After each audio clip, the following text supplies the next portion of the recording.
Well, a very pleasant good evening to everyone, and thank you so much for joining us for this very special evening here at Fordham. My name is Father Jack Wall, and I'm the president of Catholic Extension. Our home base is in Chicago, so you can blame us for all the bad weather you had today because it all comes your way from Chicago. This is a very special university in the history of Catholic Extension, and we're very delighted to be invited to join with you tonight to create an evening to explore the topic of how Fordham serves the church, the whole church in the United States, and its mission in a very particular way to the margins of our country through the education of great leaders. First, I'd like to briefly introduce you to Catholic Extension, for those of you who perhaps don't know about us. We're a pontifical, a papal mission society that's been around for over 100 years, reaching all the way back to 1905 when Pius X established Catholic Extension. We exist to help strengthen the Catholic faith and the Catholic Church's presence in the United States, economically poorest places, with the support of tens of thousands of generous donors all across the United States. Currently, we are supporting 94 of the 195 U.S. dioceses, and we serve 13 million of the approximately 65 million Catholics in our country. At Catholic Extension, we're very proud that you cannot go to the poorest places in the United States and not find the presence and the pastoral mission of the Catholic Church.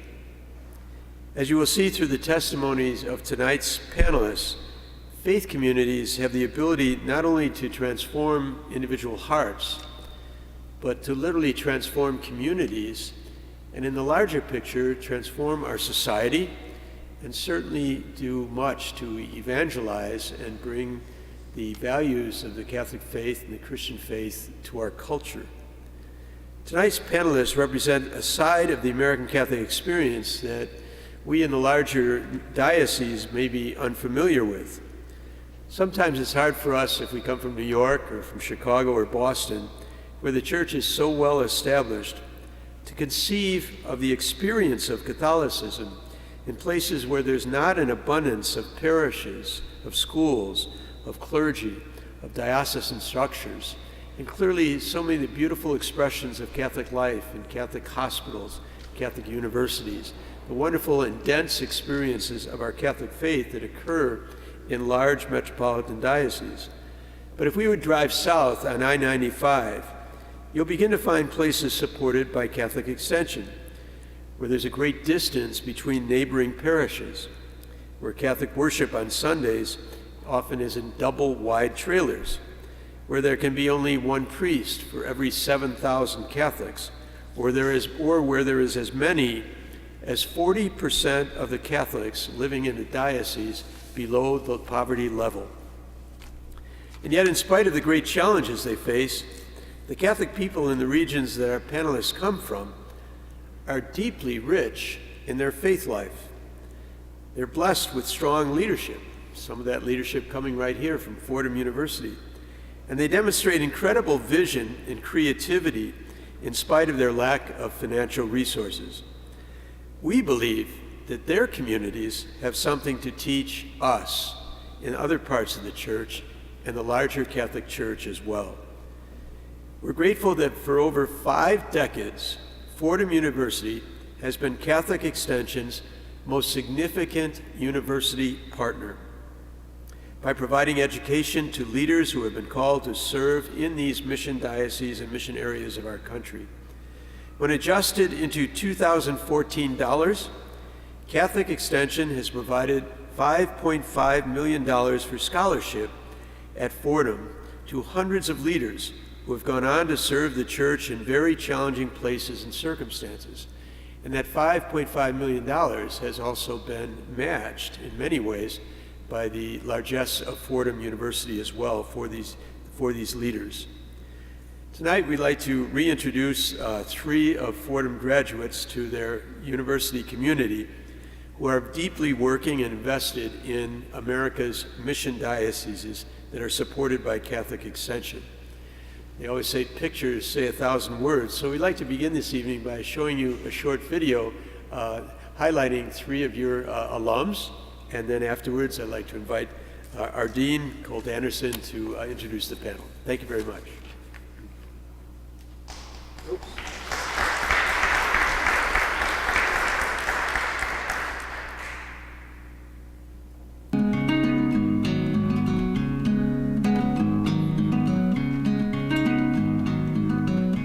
When you go to New York, there's a Catholic church at every corner.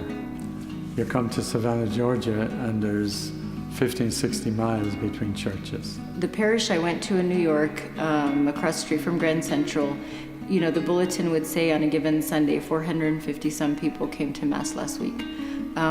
Many of our parishes have at least 450 people who attend a Mass. And so we've got parishes that are bursting at the seams with 1,000 people at a service, 1,200, some even 1,400 people who are going to Mass. What we don't have is the infrastructure that would characterize a place like New York. Just a huge Catholic presence, churches on every corner, you know, where you never feel far away from the faith, at least in terms of things you can see or offices you can go to. Richmond, that's different. In Richmond, you know, it's only about 4% Catholic. The entire state is only about 4% Catholic.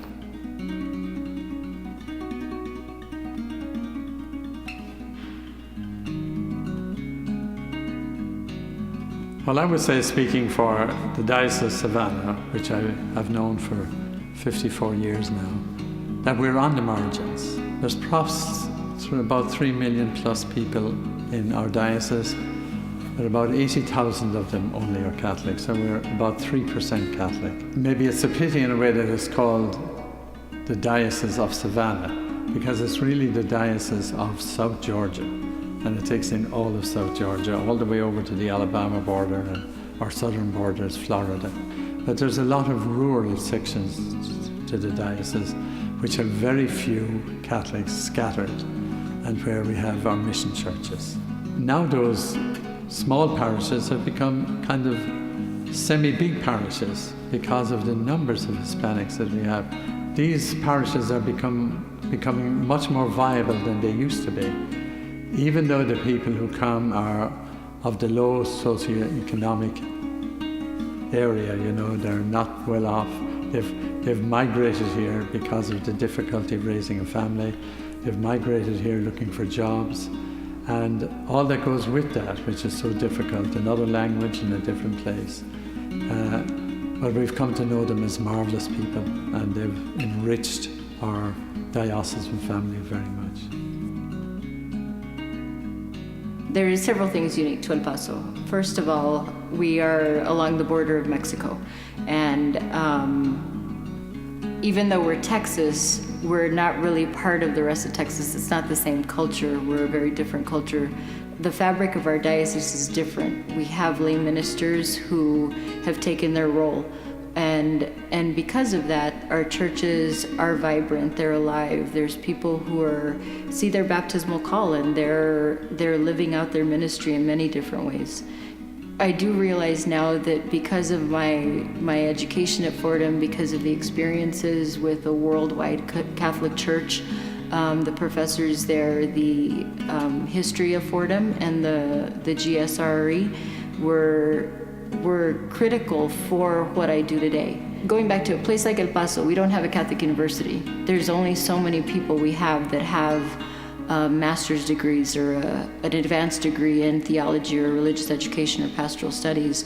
So what Extension is allowing us to do right now, especially because of the 3 women in my office who are studying, it's going to give us in 3 or 4 years, 3 lay women in El Paso with a degree who will now go and do who knows what for the church.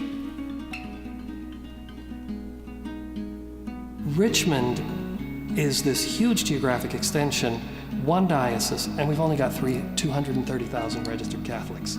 In places like Georgia, North Carolina, Arkansas, South Carolina, North Carolina, Virginia, you have this huge presence of Latinos that you never ever had before. It's really in the last 20 years that that's happened. And many of them look for the local Catholic Church. You basically have a church that is not at all equipped to be able to serve numbers of Catholics coming into the country. And that's a real challenge, because precisely where most of the immigration has been, a huge part of it since the early 90s, is precisely where the church has historically its least amount of institutional presence. Recent immigrants to the United States from Mexico and Central America, which is where most of our people come from, are from very